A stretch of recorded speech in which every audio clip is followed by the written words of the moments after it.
Shooting it raw? Yes, shooting it raw. Right. Okay, I know this photo. Yeah, I know the place. I was there. I was standing behind or next to the photographer. So in the photograph, we have the crew from New West around while you're upgrading or being given your black belt in jiu-jitsu. It's downstairs. I mean, this is an amazing sort of person's basement who converted it into a home sort of dojo.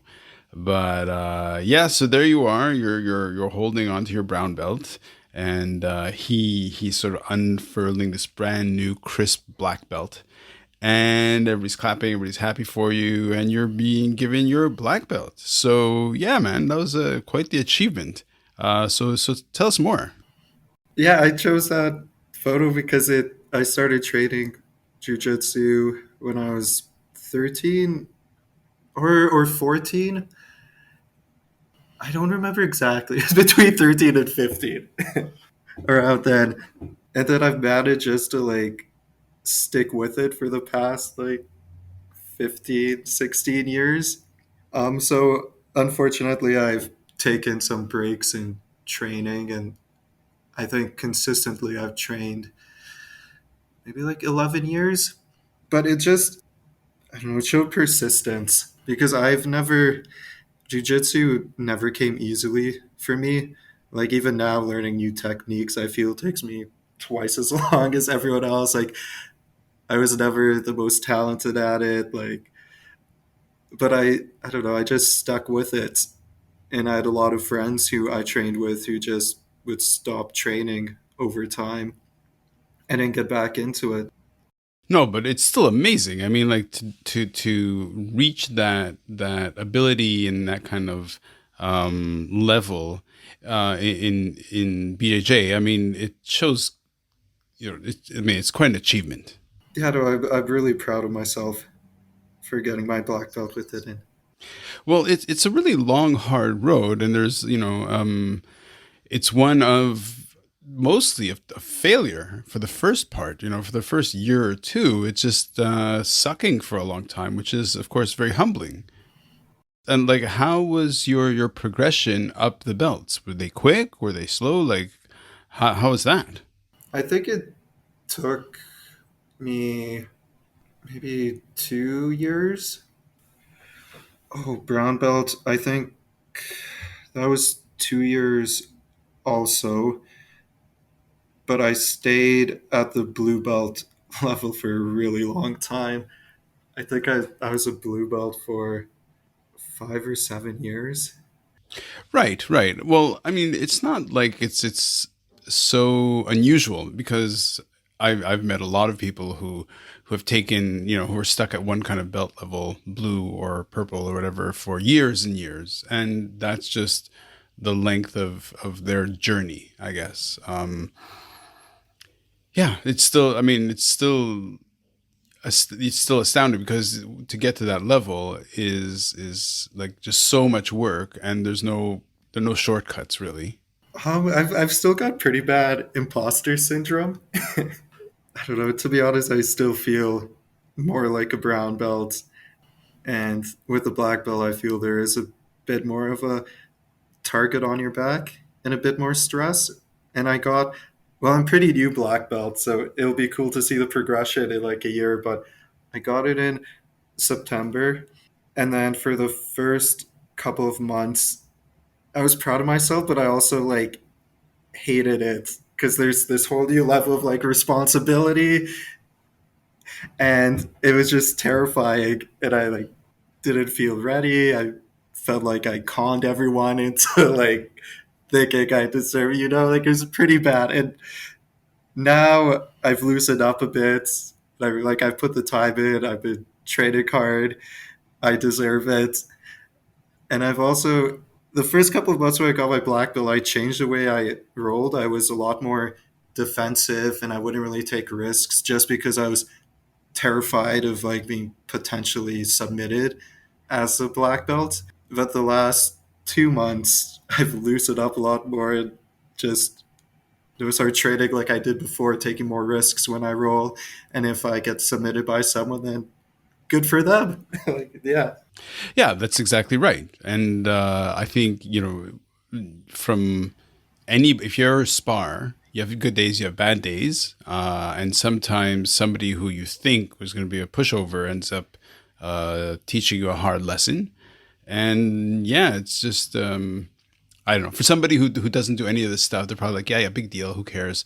But it's a very, I mean, it reveals a lot about who you are and what you're made out of and all this stuff. And it doesn't have to be BJJ. It could also be Muay Thai or any other kind of sparring. And really, as far as the imposter syndrome is concerned, I mean, at the end, you're always going to be you. Like your level will change, and the belt is just an idea, and it's a flag or a signal. But it's you can't hide in a way. Like there must have been times when you're rolling with somebody who's above your belt or whatever, and you just demolish or cream them out, just kick their asses. No, no. Like, I wouldn't go so far to say as like cream them, but I've definitely had like, yeah, good rolls with black belts at the end of the day. And yeah, with the psyche, it is weird because now I feel almost more comfortable rolling with black belts just because of the belt. It's another black belt. I'm the most afraid now rolling with brown belts, and especially like because it's that transition stage, and there are some brown belts that are just killers, and like I've been submitted by brown belts before, and yeah, like they got me, but it's still I need to work on my ego a bit because it's kind of scary going against a brown belt and thinking like, oh man, they shouldn't be able to tap me, and if they might, it'll make me look bad, and you could get in like a bad headspace with. I'm working on that. Yeah, I mean, yeah, it's amazing how much ego is a pitfall, and it just yeah, how do you have the self management to just avoid falling into that trap, right? Because yeah, you're always gonna fall into that ego pit. I mean, have you had the chance to train in other cities? Like, because I found Vancouver to be a particular kind of strange monster. But like, have you trained elsewhere? uh no, no, I've only trained in Vancouver. Yeah, because I think mentioned this before, but something about Vancouver is really peculiar to me, and I can't put my finger on why it's so egotistical. Really, I mean, there's a lot of ego in the gyms.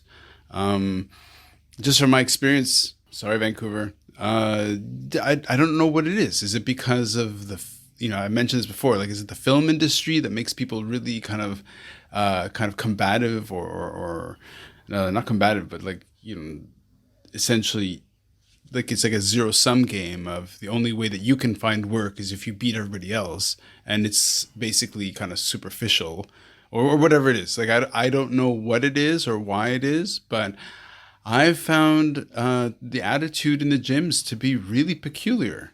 Huh, yeah, that's a really interesting thing. I'll have to train in other cities and see, because you're right. It's like our new West club definitely wasn't like that.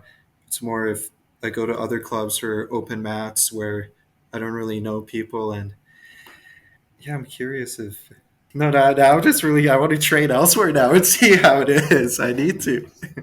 Yeah, well, look, I'm only comparing this really to the experiences I've had doing Muay Thai in well around basically around the world, different places, and especially in Thailand, right, where there's this idea that you train super hard, like you go 120%, but it's like if you're not laughing and smiling while you're training, you're probably not getting the best out of your workout. So it's a very kind of lighthearted spirit, which isn't at all what I experienced in Vancouver, at least. Oh, that's super interesting. because I don't know much about Thai kickboxing, and I never knew that whole ethos of training while you're smiling, and I really like that. Right. Yeah. And I mean, one thing we also have to kind of, I want to, I think it comes up a lot, especially around COVID, was this idea of the kind of the social dimension of training was tough with people on lockdown. And yeah, like this, that really impacted, I think, on the mental health side and everything. So what was, like, how did you respond to all that? Um, COVID was super lonely. It sucked to kind of summarize it, but that was yeah, I was kind of bad during COVID because I our lab shut down and we're all working from home and everything kind of just fell apart a bit. And I had a tough time with that. And I spoke to two of my lab mates, and the three of us, like including me, would all meet up at the lab a couple times a week and kind of sneak in and just do work together, which it was against COVID quarantine procedures. But I like if I didn't do that, I would have had a very, very tough time. And then just yeah, not being able to train jujitsu sucked and kind of showed me how much I like jujitsu. Yeah, yeah. You just basically enjoy rolling. Look, there's something really fundamental and we don't, guys don't often roll around with each other in outside of judo and jujitsu and that kind of stuff. But here's a question for you. What is grosser? Because we're so close to each other. We're sweaty. You're really, really on top of each other and everything. And so, what is grosser? Is it to have that bead of sweat from your opponent fall off their forehead or whatever and land in your mouth or land in your eye? Like, what's grosser? Oh, um, ew. I guess to the mouth because when I roll, I wear contacts, so at least I have that little like contact shield. Oh, but that could go the other way if the sweat gets like stuck underneath the contact, and then it just uh Yeah, because for people who don't normally do this kind of thing, I mean, it's just gross, really, right? Because I mean, you're so in each other's businesses, business like your face to face, head to head, chest to chest, butt to face, but it just it's quite intimate. Like what do you, it's a funny switch that we turn off, right? That outside of the mats, uh we we live separate kind of bubbled life or whatever, and then but then when you get on the mat, it's like you're super, right, super close, super in there. I've actually I don't have a good answer for that, but I've thought about that for a long time because I've got a really huge personal bubble. I'm that weird person who doesn't like to be touched. I don't like to give hugs or get hugs. Like I've got a bit better now with that, but I've always been that. And then I started training Hapkido, and then around like 13, 14, my dad got me in jujitsu. And for some reason, just that intimacy of jujitsu like never bothered me. While like if I'm talking to someone and they take a step too close, and I'm very, very aware that they're in my space and I don't like it, or even if a waitress at a restaurant will like touch my shoulder while asking for my bill, like I don't like that at all.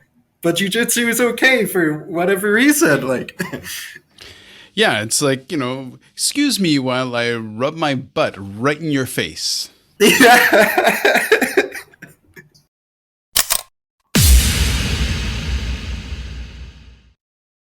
So, is life really a gift? Really? Can you make every second count? That's the whole point of the podcast. So, if you like what you've seen and you're inspired, because that really is my mission, then please give it a like, subscribe, and share. Shooting it raw? Yes, shooting it raw.